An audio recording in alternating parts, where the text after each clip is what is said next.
Okay, in the last video, we just quickly looked at using Photoshop to crop an image and talked about image standardization when working with a web project. Keeping on with that standard, my next image is obviously going to be the same width. So we were working to 1,000 pixels. I already know the width. And then I've got to kind of decide the ratio in terms of height. So in this example, which is slightly bigger than the one we're making, I would probably be looking at around 270, 280 pixels. So I think in my revised version, I'll use somewhere along the lines of 250 pixels as the height. So into Photoshop and essentially show you the image as it was created. Which looks like that. And it's a very straightforward image. It's a black background. And we've got a photograph which I've placed and then masked with some text. I've chosen a serif font, or Roman. It's kind of a transitional Roman called Georgia because of the gravity of the subject content, perhaps. You tend to see official documents in legislation done in a serif font as opposed to a more modernist approach. Okay, so with that said, I'm going to create a new file in Photoshop in this case. It will be custom. I will create it at pixels, and the width will be 1,000. The height will be 250, and the resolution in this case will be 100. 8-bit RGB is fine for this. And if I can change the background color, I haven't got the option at this point in time. I've got white background color, which is white in this case, and transparent. So I'll leave that as okay for now. I'll just call that header 1. Okay, so now the first thing I will do is I will create a black background. So in my layers panel on the right hand side, the background layer is locked. I double click on the lock to change it to layer 0, and now that is just a normal layer that I can change. My foreground color is black, so then it's a case of choosing the paint bucket, which is shortcut is G, and filling that. The next thing I want to do is to place the image that I used. So in my last example, all this does is it places an image inside of another image in a non-destructive way. So it's not rasterized and made into a destructive edit. What happens is it's a linked file. The file itself retains its integrity, but you can edit it in pretty much any way, shape, or form within Photoshop.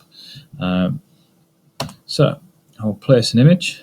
I'm pretty sure that in the same folder as I got the handshake from, if I just go up a couple of levels, I will find this image here, which is just a generic image. I'll make it bigger. It's just got some color in it. I like the fact that it's got a gradient in color. It seemed to work well last time. And I'll just fill the image like so for now. Maybe make it a bit bigger. And we'll see how we'll go from there. So to submit those changes, I just double click on the image, and they have now been committed. The next thing I'm going to do is get the text tool, which will create its own text layer. It's set to Georgia. I'm working on this image. I want to be about 110 pixels, I suspect, maybe a little bit less. I create, and then you'll see on the right hand side, we've got the smart object, which is the file that's linked and just brought in, the T for the text layer, and now I will just put legislation. That's a bit big. Maybe we'll go with a 72 point on this.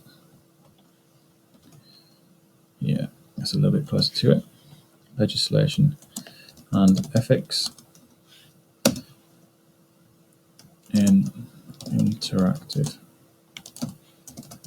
media. Okay, it's still a little bit on the large side, so maybe a 60 is closer to it.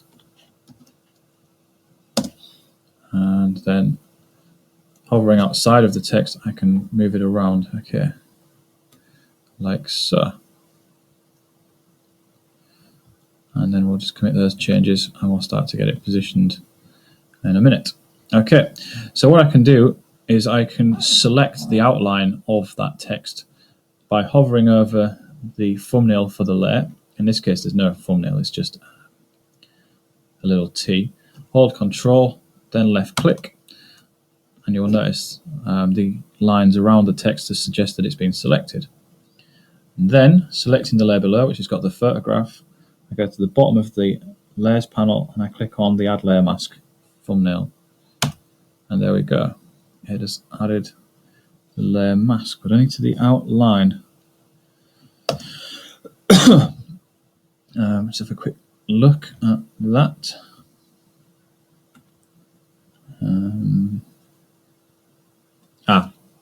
Sorry, my mistake. We will commit that again, and we will remember the fact that the text is over the top of that. So if I then close that layer down, we will then see the image behind, and you get quite a coloured image. There's a few dark bits. I could maybe move that image around a little bit. So if I select the image thumbnail rather than the mask, I can actually use the move tool to move that image around.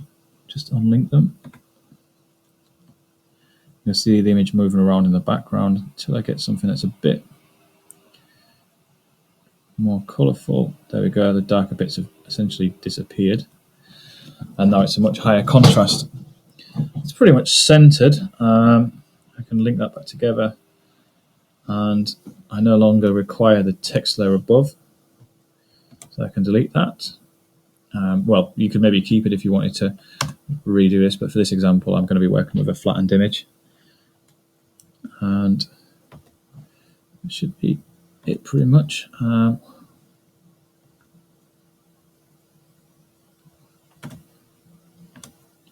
Just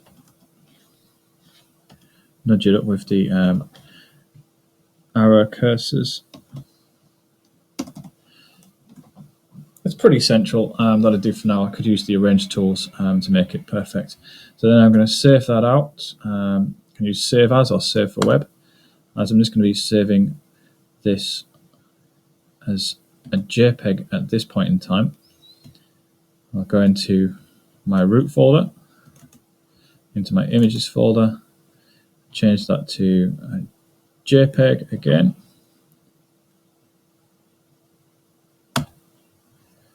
And then save that as header 1. I'll work to the standard that I had before of a quality of 10. Save OK for that.